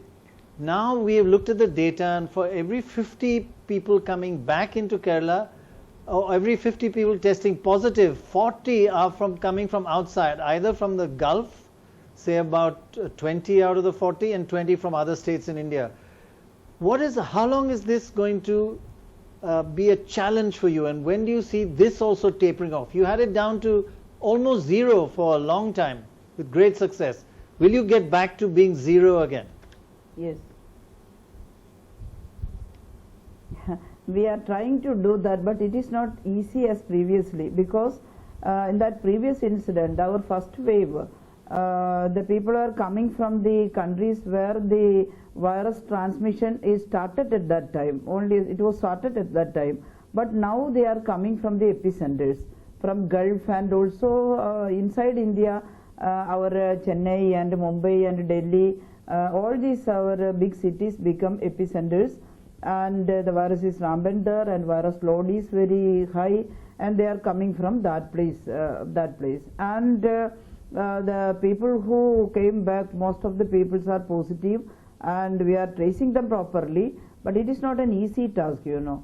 Once we flatten the curve to zero level, and our mortality rate was at that time only 0.56, and this time these two are increasing. On one part, the positive number of the positive cases are increasing, and the other part, the death cases are increasing. We have 19 deaths now. 19 deaths means the 99% of it was the people who returned from other part of our other part of our country and other part of world also. Yes, and someone are returning now with seriously illness, and when they reached here, they are dying at that moment itself. Some cases occurred like that. A sister who travelled from Mumbai to Trichy district. Yes, ma'am. When she reached here, at once we admitted her to the hospital. Yes. And at that moment she died. Absolutely, ma'am. Thank you. Kind of cases are occurring. Anyway, we are receiving them, we are treating them. We wish you all the strength to find this pandemic, and we need to move on. We have another guest, Mr. Anil Swarup, former school education and secretary to the Government of India. Sir, I would like to ask you that you worked for long in the education sector at this time with schools and colleges shut, with lakhs leaving, going back to the villages. How can the state and non-governmental partners ensure that children can continue with their education? It's a very tricky situation, unprecedented, but it can be tackled. It is being tackled in some of the states. We have to segment these set of children into two parts. The first of children that have access to internet and smartphone, the strategy for them will be different from such children as do not have access to smartphone or internet. So two sets of strategies will have to be worked out. In the first instance, which is already happening, a lot of schools have worked out the schedule, daily schedules, 1 hour, 2 hours, depending on how they're planned. And they are indeed reaching out to children to teach them. The difficult part is with such children as do not have access to internet and smartphones. It is there that we had organized a workshop about 15 days ago to evolve methods through which we can reach out to them. The penetration of internet is not so good, but I think the penetration of radio, television is pretty good. And it is through radio and television that a number of states are attempting to reach out to these children. There are other ways also that are being worked out through reach out to children. Of course, as I said, they can't replace the teacher, but this is the alternative that is available. Another important donation announcement to make right now, $10,000, that's 7.5 lakh rupees coming in from Jitendra Sharma of KPMG in the US. and another $10,000 from Prakash Melwani, who is a distinguished graduate of the Harvard Business School and currently senior MD at Blackstone. He is also a member of the Council on Foreign Relations. Thank you both very much for making Vishnu, this migrant issue has really got to the heart of people, I think, across the world. Oh, absolutely. It's amazing it's how just people are coming struck forward. a real chord. Yeah. In fact, Quite rightly. Pranoy, I can tell you, I'm told that it's close to 15 crores now. That's where we are. What? 15 yeah, crores? It's close to 15 crores. Fantastic. That's really great. Well, that is wonderful. Well, let's go across to Ashish Dhawan. And Ashish, can corporates and leading educational institutions, along with the centre and the state, come together and do more for children of migrants suddenly uprooted with no access to education? Yeah, so I mean, clearly for not just the migrants, but I think even for low-income families in general, the digital divide is very real. And as a result, the learning crisis or the learning divide is increasing even further. The access to devices, bandwidth, the lack of synchronous teaching by the school, those are very real issues. And so I think we do need to worry about it. I think what the state governments are doing now is reacting to it, not just through apps, because there is an access issue, but really looking at a combination of interactive radio, TV, apps, but also sending children physical material to work on, and then finding ways to engage with the parents, setting up WhatsApp groups, calling the parents, calling the children, taking care of their socio-emotional needs. So I think a lot needs to be done if we want to bridge this divide in the coming months. बहुत बहुत धन्यवाद आशीष धवन आपका। और अब हम प्रवासियों की बात कर रहे हैं, तो एक प्रवासी परिवार की आपको याद दिला दें उत्तर प्रदेश के, किस तरह से उन्होंने 1500 रुपए में अपने पूरे जेवर बेचने पड़े थे क्योंकि घर को खाना खिलाना था। तो वो प्रवासी परिवार हमारे साथ मौजूद है। आप लोग आप कैसे हैं? क्या आपको राशन मिल रहा है? अभी तो नहीं मिला है, बस 55 किलो मिला है कोटा से। जी राजकुमारी जी, आप लोग बहुत मुश्किल से गुजरे हैं, आपको अपने जेवर बेचने पड़े थे। अब क्या आप कह रहे हैं आपको अभी भी राशन पूरा नहीं मिल रहा है, आपको क्या मन होता है कि अगर हालात सुधरेंगे आप वापस जाएंगे या कैसे अभी दिन यहाँ पे बिताएंगे? अभी यहाँ पे बिताएंगे, नहीं जाएंगे वहाँ। आप वहाँ पे नहीं जाएंगे, कैसे फिर अपना गुजारा कर रहे हैं आप लोग? अगर आप कह रहे हैं कि आपको नहीं मिल रहा राशन, तो कैसे आप लोग अपना खर्चा कैसे खा पी रहे हैं? पापा मम्मी का जेवर एवर था, 1500 को बेचे आए हैं, उसी से खर्चा पानी चल रहा था। जी आपकी मुश्किलें जल्द से जल्द समाप्त करने की पूरी कोशिश की जाएगी राजकुमारी जी, आपके और आपके परिवार की। आप लोग हिम्मत बना के रखिए और आप तक मदद ज़रूर पहुंचेगी। बहुत बहुत धन्यवाद समय निकालने के लिए।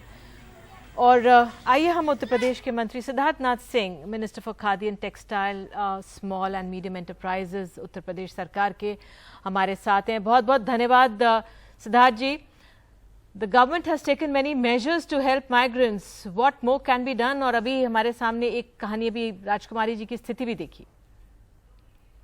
The Chief Minister formed a committee where different departments were brought in together for a conversion, headed by the APC, and MSME is there, the rural development, the Panchayati Raj, the skill development. All of them were brought together to make a plan of creating extra jobs. And we started with 5 lakhs, but when the migration, reverse migration started, we were ready with 5 lakhs, then we scaled it up to 15 lakhs, then subsequently we have scaled it up to 25 lakhs. So that's how we started planning, and they're all extra jobs. And we have already done a mapping of 30 lakh migrants who have come back. Out of those 35 lakh, we have taken, MSME itself has taken about 11 lakhs of them, and we have with different associations, we have like FICCIs and all, we have a MOU, and they on a regular basis are sending their requirements, and we are bridging that gap through our mapped skilled workers. Similarly, a lot of them are going into Manrega. Right. I just wanted to first of all actually congratulate Uttar Pradesh. It's the biggest state but has had this coronavirus under better control than many other states. Many congratulations, and for the work you're doing. So now that the issue is of people returning to their villages is clear, the large numbers, what steps are you taking to reskill them and rebuild their lives? Well, that's exactly what I was telling. So since we scaled it up, we realized the magnitude is larger. So we felt the need of a migrant commissioner, and that has been now in place. And there are various roles which I have divided, I just told you about it. And in that we have taken, inputs of various ministries. In fact, this has been scaled up further. We have taken that, for example, agriculture ministry has been brought in. We have animal husbandry has been brought in. There is I would say if you go to the micro level, I had another ministry which is for making silk. So you have to grow certain raw material plantation. Now there also we realize if we push it and do a little more of training, then we can employ additional about 30,000 more workers. So I'm saying to that micro level we have gone. Right. So a lot of work being done there. Thanks, Mr. Siddharthnath Singh, for sharing those details with us. Manoj Balchandran, the head of CSR at IBM India and South Asia, joins us now. How is the migrant issue something that IBM is looking at so very closely? I think all around the globe, the COVID-19 pandemic has taken away lives and jobs, impacted economies, damaged industries and enterprises, and turned the unimaginable into the usual. I think a return to normal, whenever it comes, will be a different normal. What we do right now will define the future, and yet making decisions and acting with assurance has never been more challenging. Sure. But even though each day brings more uncertainties, there are definite actions which can improve our resilience and strength, and we believe that good tech and skilling for the new normal will play a significant role here. And Which is why I think IBM really wants to partner with AIFT in this new campaign called Rebuilding Lives. Sure. And how is your partnership with AIF all about trying to ensure sustainable livelihood options by reskilling or upskilling migrant labor? IBM fully believes that skills are the future currency which the youth of India should be investing in order to be more relevant and employable in the market. Quite honestly, it's not just the youth, but every one of us where unlearning and learning has become a necessary part of life. 95% of IBM CSR's initiatives in India are focused around education and skills, and American India Foundation is a very key partner for two of our strategic initiatives, STEM for Girls being one. IBM launched a premier program called STEM for Girls last year in line with our Prime Minister's Skill India vision, where the goal is to reach out to 200,000 girls from Tier 2 and Tier 3 cities and towns of India and inspire them into the world of STEM over a 3-year period so they are better prepared for the new-collar jobs of tomorrow. American India Foundation is one of our 2 national partners in this very important initiative. And of the 10 states where we run this program, they implement this in 3 states as primary and 2 more states as sub-partners. Right. IBM does recognize that skilling alone is not enough, and we also need access to jobs. In this regard, we have also launched another global program called Skills Build in India, where the focus is on hand-holding the learner through skilling, hands-on projects exposure, with coaching and mentoring by IBMers, and ultimately leading to job opportunities through our industry partners. Along with this global platform called Skills Build, we have also launched another open platform called Open P-Tech. With schools and colleges getting closed down, we don't want learning to stop. So we have this program gives free digital education platform with content. बहुत बहुत धन्यवाद आपका मनोज बालाचंद्रन हमारे साथ जुड़ने के लिए। और अब हमारे साथ अरविंद सिंह हैं, राष्ट्रीय संयोजक हैं national association of street vendors of India. Mister Singh, आप जो हमारे प्रवासी हैं, हमारे विस्थापित हैं, उनके साथ बहुत करीब से काम करते हैं, जो इस समय उनकी परिस्थितियां हैं, आपको क्या लगता है सबसे ज़रूरत उनको किन 2 बड़ी चीज़ों की है इस समय? देखिए, सबसे पहले तो जीविका का है, क्योंकि जो उनके पास जो थोड़े बहुत पैसे थे वो खत्म हो चुके हैं। बहुत सारे महाजन के गिरफ्त में आ चुके हैं, वो पैसे उठा रहे हैं। तो सबसे पहले और महत्वपूर्ण काम अभी सरकार के लिए, समाज के लिए, हम सबों के लिए है कि उनका जीविका उनको वापस खड़ा हो जाए। चाहे वो रेडी पटरी वाले हो, चाहे घर में काम करने वाले हो, चाहे निर्माण मजदूर हो, सब लोग के लिए है। सेकेंड है कि वो अपने काम को उस आत्मविश्वास के साथ करे कि वो भी कोविड-19 के शिकार न हो। तो उसके लिए उनका कैपेसिटी बिल्डिंग, उनका ट्रेनिंग कैसे हो। एक रेडी वाले को जैसे हम लोग बता रहे हैं, हम लोग एक नए किस्म के रेडी भी विकास करने का प्रयास में है, जिससे वो उनका जो कस्टमर के साथ इंटरफेस जो है वो कम हो। जैसे डिजिटल पेमेंट का हम लोग बहुत बड़े पैमाने पे डिजिटल पेमेंट्स को प्रमोट कर रहे हैं, ताकि वो नोट को नहीं ये करे। हम लोगों ने can I just interrupt you and ask you, you're so involved with street vendors, it's such an important self-employment aspect in India, and this whole turmoil is going to see a major change. Many of them have gone back to the villages, the street vendors, and they're saying they're not going to return, and their lives, they're going to rebuild their. Will they return? How are you going to handle this situation? See, I would say that around 40% have gone back. 60% are still holding on. So the lot depends on how the cities, the municipal authorities conduct themselves in building their trust.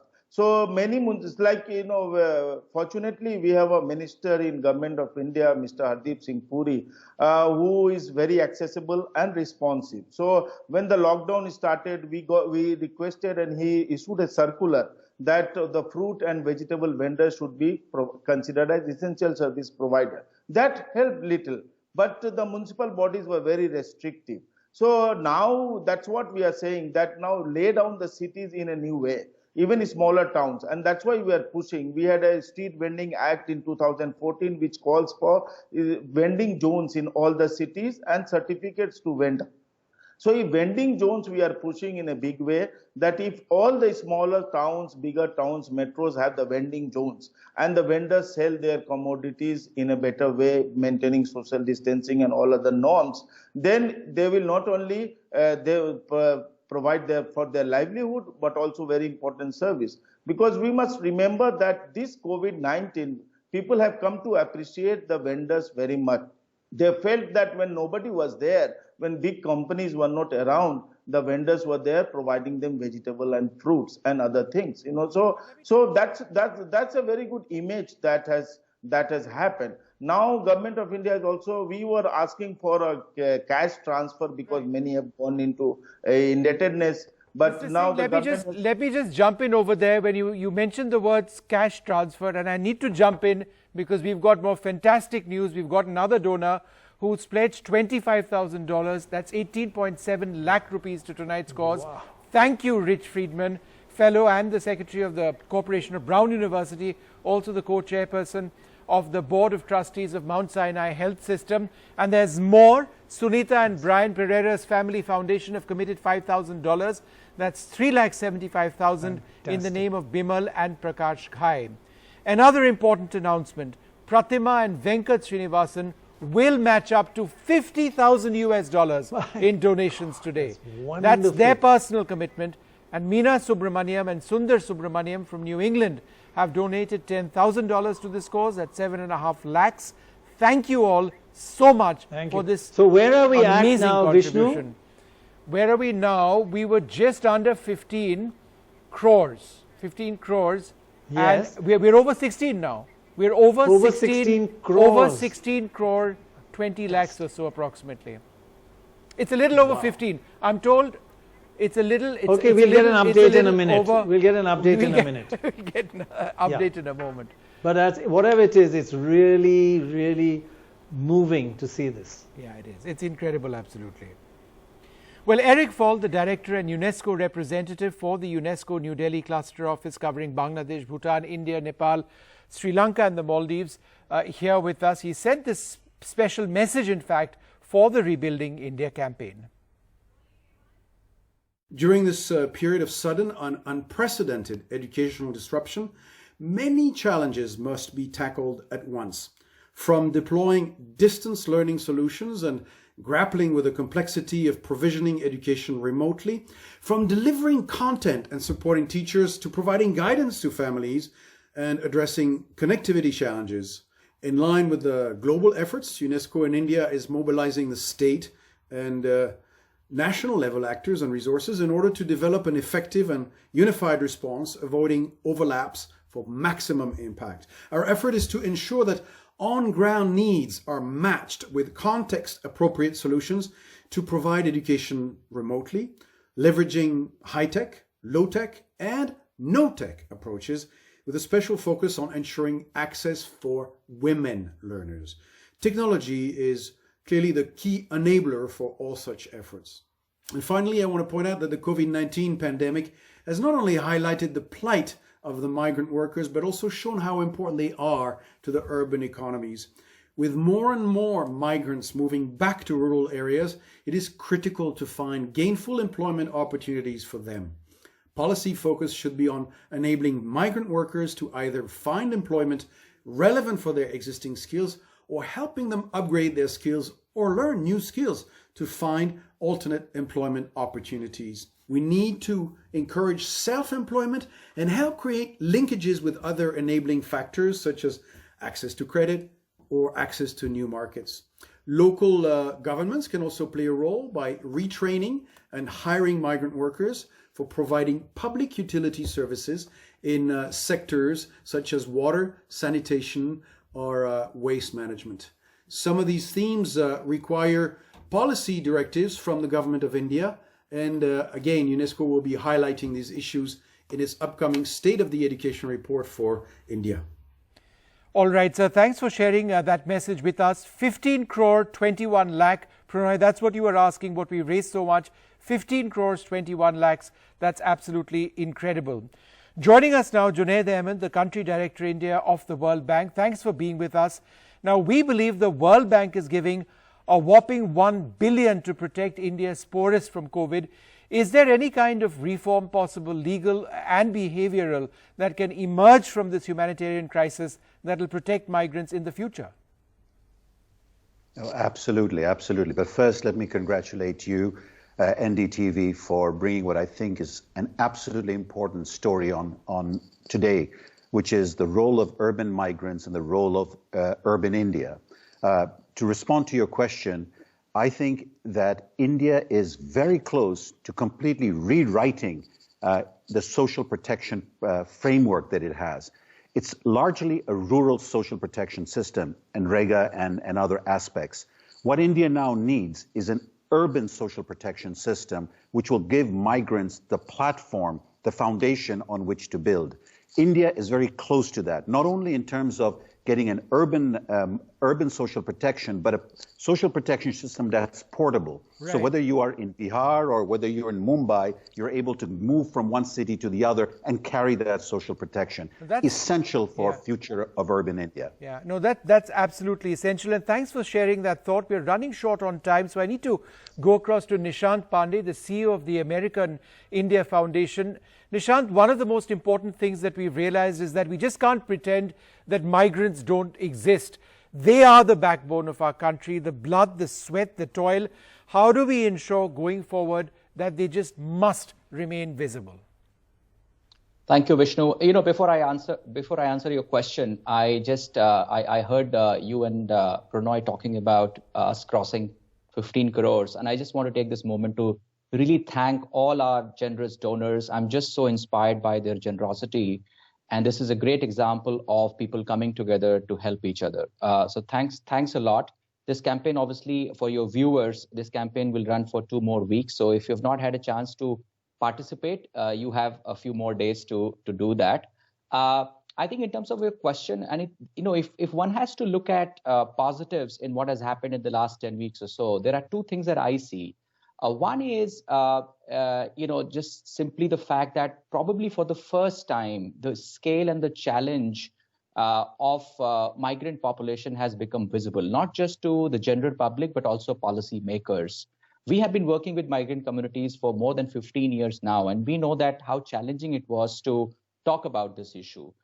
The second thing which has really happened, which is a positive thing, is how general public, NGOs, the government, the private sector, all of us have come together to kind of do something about this. And that gives me a lot of confidence that I think as a country, as a society, we are ready to recognize two things. The first one is that migration is a very vital, very crucial part of livelihoods mechanisms for a large number of people.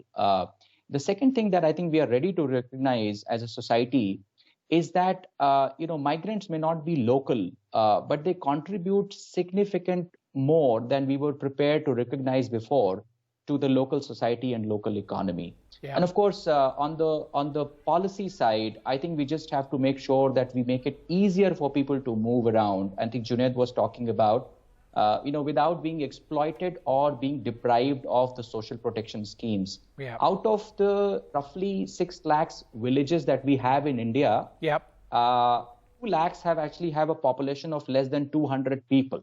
So, migration is the reality. We have to just accept it, and we have to facilitate it.